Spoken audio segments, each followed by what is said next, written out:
Waalaikumsalam warahmatullahi wabarakatuh. Apa kabar Ustaz? Alhamdulillah. Jazakallah khair atas ilmunya, sama-sama wa iyyakum. Semoga Ustaz dan keluarga selalu dalam lindungan Allah. Amin ya rabbal alamin. Begitu juga bertanya. Afan mau bertanya, ada kerabat saudara ana sudah menikah yang khilaf dan berzina. Apa yang harus dilakukan oleh saudara ana ini dan juga istrinya? Mohon nasihatnya. Jazakallah khair. Kayaknya istrinya udah tahu nih ya. Kalau istrinya belum tahu, kan pertanyaan kayaknya nggak kayak gini ya. Arahnya nih istrinya sudah tahu. Hadirin Allah muliakan, yang pertama yang harus kita camkan bahwa masalah ini bukan masalah ringan. Masalah ini masalah perselingkuhan, apalagi sudah masuk ke zina.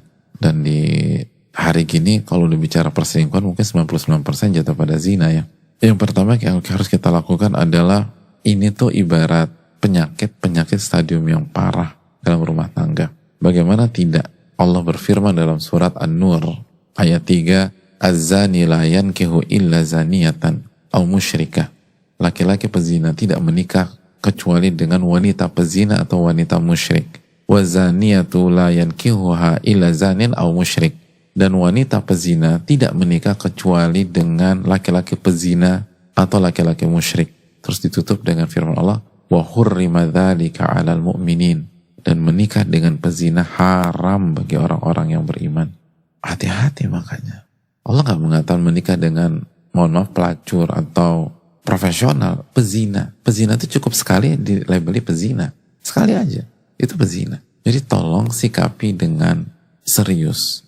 Siapapun. Baik yang bertanya atau dalam kasus yang ditanyakan ini, maupun jamaah yang lain yang mungkin pernah terjatuh pada maksiat ini. Jangan diremehkan. Menikah dengan pezina haram bagi orang-orang beriman. Itu poin. Nah, terus gimana cara menyelesaikan masalah ini? Yang pertama, yang harus kita camkan bahwa masalah ini tidak akan selesai kecuali setiap pihak, suami dan istri, apalagi kalau istri udah tahu ya, bermain di kotaknya masing-masing. Allah berfirman dalam surat Al-Isra ayat 84, Qul kullun ya'malu ala syakilatih. Katakanlah setiap orang hendaknya beramal sesuai dengan kondisi masing-masing. Jangan urus kotak orang lain dalam tanda kutip, kecuali untuk mensupport, mendukung dan seterusnya. Mainkan kotak kita masing-masing. Oke, kalau kita sepakat, lanjut ke step berikutnya.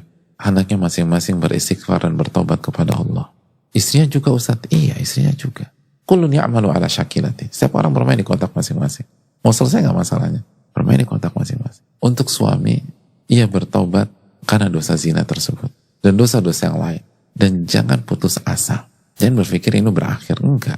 Tapi tadi pernikahannya haram. Gak boleh nikah dengan pezina. Iya. Tapi perlu kita camkan bahwa status zina kita akan Allah cabut jika kita hapus dengan taubat. At-taibu minadz-dzanbi kaman la dzanbalah. Orang yang bertobat dari dosa seperti gak pernah berdosa sama sekali. Oleh karena itu segera bertobat dan jangan pesimis. Allah mengatakan dalam surat Az-Zumar ayat 53 apa? Qul ya ibadiyalladzina asrafu ala anfusihim la taqnatu min rahmatillah. Innallaha yaghfiru dzunuba jami'a. Katakan kepada hamba-hambaku yang melampaui batas, melakukan dosa dan maksiat. Salah satunya zina. La taqnatu min rahmatillah. Jangan pernah putus asa dari rahmat Allah. Allah mengampuni seluruh dosa. Jadi tobat.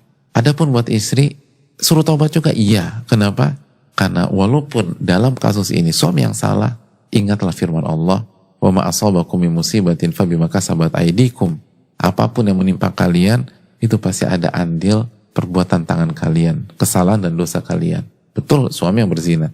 Tapi bisa jadi, kenapa ini kita alami? Dan ini adalah pukulan yang paling menyesakkan bagi seorang wanita yang berumah tangga ketika mengetahui suaminya selingkuh. Ini musibah di atas musibah. Nah, Allah katakan, apapun yang menimpa itu ada andil dari kalian. Surat Asy-Syura 30. Jadi jangan mengatakan, saya udah baik, saya sudah jadi wanita baik-baik, saya sudah ini, saya sudah, kenapa Allah lakukan ini? Loh, ada yang salah berarti. Apa kata Allah dalam surat Ali Imran ayat 182? Dzalika bima qaddamat aydikum wa anna Allah laisa bidzallamin lil 'abid. Itu karena perbuatan tangan-tangan kalian. Dan Allah gak pernah zolimi kalian, gak pernah zolimi kalian. Bisa jadi karena kita kurang beribadah kepada Allah sehingga akhirnya ini dialami oleh rumah tangga kita. Bisa jadi maksiatnya ke Allah atau kesalahannya ke suami kita. Kita belum jadi istri yang baik. Kita belum memenuhi hak suami kita. Akhirnya suami kita tergoda keluar. Walaupun itu bukan justifikasi, bukan. Laki-laki harus punya alat kontrol, tapi sebagaimana kita nggak ideal, suami kita juga mungkin nggak ideal pada saat itu. Coba istighfar, taubat. Jangan punya mental nyalain orang, nggak akan berhasil. Salah satu mental orang gagal, hobi nyalain orang, hobi nyalain suami, hobi nyalain istri. Sama, bukan hanya kita dukung suami.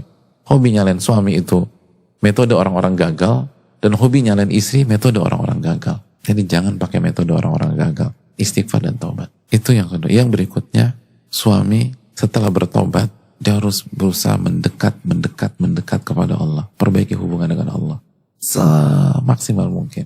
Minta agar Allah hapuskan. Ingat sabda Nabi, kita udah belajar juga hadisnya. Jadi terapkan aja hadis yang kita bahas di muraqabah. Wa atbi'is sayyi'ata al-hasanata tamhuha. Dan ikutilah perbuatan buruk dengan perbuatan baik. Ini saya akan menghapus. Jadi langsung perbanyak ibadah, zikir kuat, sholatnya dijaga, puasa sunnah, infak sedekah, doa sama Allah. Semoga Allah bantu kita dan Allah lembutkan hati istri kita. Berdoa kepada Allah. Ibadah. Sebagaimana istri pun juga ibadah dikuatkan. Biar hati ini lunak, biar hati ini objektif, biar hati ini punya jiwa yang besar dan lapang. Banyak ibadah. Taqarrub kepada Allah. Khususnya maksimalkan sepertiga malam terakhir. Lalu kembali ke suami. Berikutnya, suami harus menunjukkan kepemimpinannya yang kuat. Karena di banyak kasus, kalau udah begini, maka seringkali istri akan membombardir. Semua yang dilakukan suami akan salah. Jadi kesalahan ini akan merembet kemana-mana. Dikit-dikit salahkan. Dan kasus ini banyak. Ini gak bisa dibiarkan. Rumah tangga gak sehat demikian. Dan salah satu kuncinya kepemimpinan. Suami harus dudukkan dan menjadi pemimpin sejati. Bukan membela kesalahan. Jangan membela kesalahan kita. Salah bilang salah. Tapi tugas pemimpin jangan membuat masalah membias dan melebar dan mengontrol dan memagari rumah tangga kita. Jangan akan lari ke sana, lari ke sini. Dan itu banyak kasus demikian. Dan yang jadi masalah bukan kesalahan istri juga. Tapi seringkali salah suami. Karena suami gak bisa jadi pemimpin. Apalagi sudah merasa bersalah. Duduk di kursi pesakitan, udah deh. Diserang terus, dia diam aja. Oh enggak. Kalau ujian nih, kita salah nomor 3, kita harus lapang dada kalau kita disalahkan di nomor 3. Tapi apa kaitannya dengan nomor 4, nomor 5, nomor 6, nomor 7? Dan kalau kita dibombardir nomor 4, nomor 5, nomor 6, nomor 7, kita punya kewajiban bukan bela diri ya, tapi mendudukkan permasalahan. Karena ini nggak sehat. Kalau dibiarkan bermasalah ke depan. Dan kita punya tanggung jawab sebagai seorang pemimpin, kita ditanya di hadapan Allah. Dudukkan. Katakan kalau kamu menyalahkan saya nomor 3, salahkan saya nomor 3. Nggak ada urusan nomor 4, nomor 5, nomor 6, nomor 7. Itu nggak objektif. Bermainlah sebagai pemimpin sejati. Dan yang harus dilakukan adalah bicara, lalu rubah pola hidup kita, karena pemimpin harus menunjukkan keteladanan dan mengamalkan apa yang diucapkan. Memang butuh waktu untuk mengobati luka itu. Tapi kalau istri kita melihat kita pemimpin sejati, kita punya ketegasan, dan kita benar-benar magerin. Terus yang ketiga, ada perubahan dalam diri kita. Lalu yang keempat, sekali lagi apa yang kita ucapkan, itu yang kita amalkan pada hari ini, atau yang kita amalkan itu yang kita ucapkan, walk the talk itu. Lalu di waktu yang sama kita berdoa kepada Allah, insya Allah hati istri kita luluh. Dan untuk istri, yang perlu kita camkan, bersikap objektiflah. Allah berfirman dalam surat Al-Maidah ayat 8 ya. Wala yajrimannakum syana'anu qaumin ala alla ta'dilu i'dilu huwa aqrabu littaqwa. Janganlah kebencian, kekecewaan kalian kepada sebuah kaum membuat kalian tidak berlaku objektif dan adil. Objektiflah, karena objektivitas lebih dekat kepada ketakwaan. Bersikap adil lah. Bersikap adil termasuk ke dalam ketakwaan. Artinya kalau suami kita salah nomor 4, ya udah jangan merembet ke nomor 1, nomor 2, nomor 7, nomor 8, nomor 9. Bahas nomor 4. Kalau suami kita salah nomor 10, fokus ke nomor 10. Jangan dirembet. Tapi saya nggak bisa terima. Apa bedanya Anda dengan dia kalau gitu? Dia melakukan kesalahan, Anda juga melakukan kesalahan. Dia dosa berzina, Anda nggak adil, nggak objektif. Dosa juga. Dosa itu nggak bisa diselesaikan dengan dosa. Dosa itu diselesaikan dengan taubat dan perbuatan baik. Jadi kalau mau berurusan, kerucutkan masalah. Semua sepakat, orang-orang yang mengerti problem solving, kalau ada masalah tuh kerucutkan, jangan dibiaskan. Nggak akan selesai. Saya masih nggak bisa terima. Oke, step pertama, kesalahannya apa sih? Kesalnya zina. Oke, lingkarin tuh poin itu. Jangan ributkan yang lain. Itu gak ada masalah kan? Gak ada masalah. Ya udah fokus masalah itu aja. Kalau kita merembet ke yang lain, kita nggak adil dan kita nggak objektif. Dan kita berhadapan dengan Allah Subhanahu Wa Taala. Dan itu menyelesaikan masalah dengan masalah. Oke, kita kerucutkan. Berarti salahnya apa? Zina, Ustaz. Oke, zina. Lalu masuk ke surat An-Nur misalnya ayat 22. Wal ya'fu wal yasfahu ala tuhibbun an yaghfirallahu lakum wallahu ghafurur rahim. Allah katakan, maafkan dan lupakan kesalahannya. Tidakkah kalian ingin dosa-dosa kalian dimaafkan oleh Allah? Dan Allah Maha Pengampun, Maha Penyayang. Tapi itu dosa zina. Oke, dosa zina. Fatal, sepakat. Itu fatal banget. Laki-laki kurang ajar gara-gara. Iya, kita sepakat. Nggak benar. Tapi apakah hanya suami kita yang salah dalam kehidupan ini? Kita nggak punya salah. Apakah hanya suami kita yang berdosa, lalu kita nggak berdosa? Lalu kalau kita berdosa, emang dosa kita sedikit? Mungkin kita gibah. Mungkin kita buka aurat jemaah. Buka aurat. Kita nggak berhijab. Emang itu nggak dihitung sama Allah? Oke, kalau kita berdosa, apa yang kita harapkan? Saya berharap dimaafkan oleh Allah. Saya berharap diampuni oleh Allah. Kalau gitu maafkan saudara Anda. Maafkan suami Anda. Sebagaimana kita berharap dimaafkan, maafkan dia.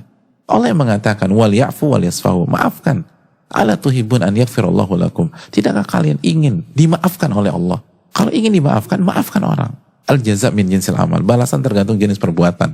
Kalau kita ingin dimaafkan, maafkan orang. Jenis perbuatan. Balasan memaafkan, dimaafkan. Dan yang berikutnya coba kita pikirkan. Kita ini hidup di dunia.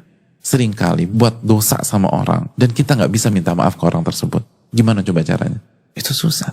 Gimana cara minta maaf? Semua kita ngalamin dalam kehidupannya. Kita buat dosa. Dan mungkin sebagian kita gak ngeh itu dosa. Nyakitin orang. Dan benar-benar itu nyakitin orang. Dan kita belum minta maaf sama orang tersebut. Atau orang itu gak maafkan kita. Terus gimana nanti kita di hari kiamat? Caranya agar Allah ampuni kita. Maafkan kesalahan orang. Maka Allah akan buat kesalahan kita kepada manusia yang lain atau orang yang lain diampuni juga. Al jaza min jinsil amal. Balasan itu tergantung jenis perbuatan. Anda maafkan kesalahan orang, Allah akan maafkan kesalahan Anda. Dan ingat, hidup itu berputar. Hari ini suami kita yang salah. Bisa jadi beberapa waktu ke depan kita yang salah. Dan kita berharap dimaafkan oleh suami kita. Hidup itu gak selamanya di atas. Hidup itu gak selamanya kita berada di posisi yang benar. Bisa jadi pada saat kita dalam posisi yang salah. Dan kita berharap dimaafkan. La yu'minu ahadukum hatta yuhibba li akhi ma yuhibbu li nafsi. Tidak beriman seseorang sampai dia menginginkan kebaikan untuk saudaranya sebagaimana dia inginkan untuk dirinya sendiri. Sebagaimana kita ingin dimaafkan ketika buat salah, sefatal apapun kita ingin dimaafkan, maka maafkanlah kesalahan orang lain, apalagi itu pasangan kita. Jika dia melakukan kesalahan walaupun itu fatal. Dan terakhir kata para ulama, wanita solehah itu konsepnya adalah membangun rumah tangga. Adapun wanita fasik, konsepnya menghancurkan rumah tangganya sendiri karena egonya, karena ngotot terhadap nafsunya. Dia nggak peduli, udah berantakan deh. Enggak, wanita-wanita hebat, cerdas, itu mereka membangun, bukan menghancurkan. Kita tinggal pilih kita mau jadi wanita soleha atau wanita yang fasik, yang menghancurkan rumah tangganya karena ego dan emosinya sesaat. Minta pertolongan kepada Allah, dan insya Allah memudahkan kita melewati ini. Saya rasa cukup. Subhanakallahumma wa bihamdika, la ilaha illa anta, astaghfiruka.